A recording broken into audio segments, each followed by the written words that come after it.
Dis 'n nuwe week met nuwe dinge. Die winter het skielik aan ons deur kom klop en ek gaan julle vandag bederf met 'n botterskorsie sop voorgesit met Marmite toast. Wat troos dan beter as daai twee lekkertes op een bord? Kom ons begin.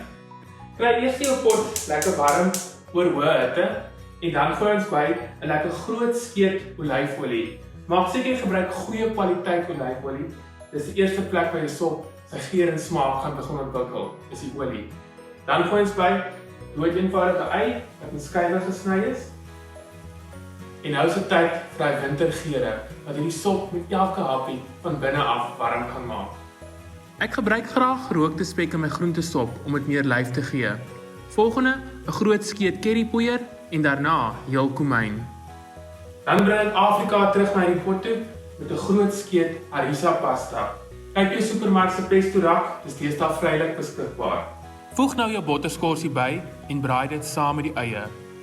En 'n laaste in hierdie pot is ons aftreksel. Ek gebruik dood eenvoudig groente aftreksel, maar jy is ook welkom om bees of hoender aftreksel te gebruik. Maak die pot toe.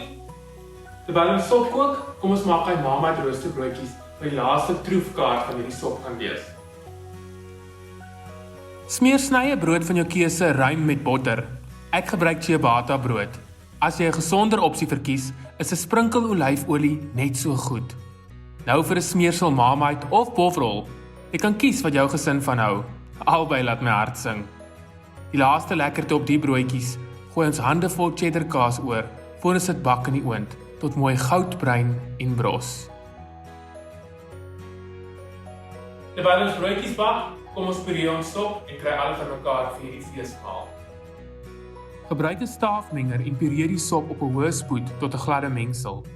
Moenie vergeet om jou geurmiddels hier aan te pas nie. Proe voor jy sout bygooi. Dan is dit reg vir voorsit, altyd in 'n mooi bak. En dan pak ons daai roosterbroodjies op. Hemel in 'n bord.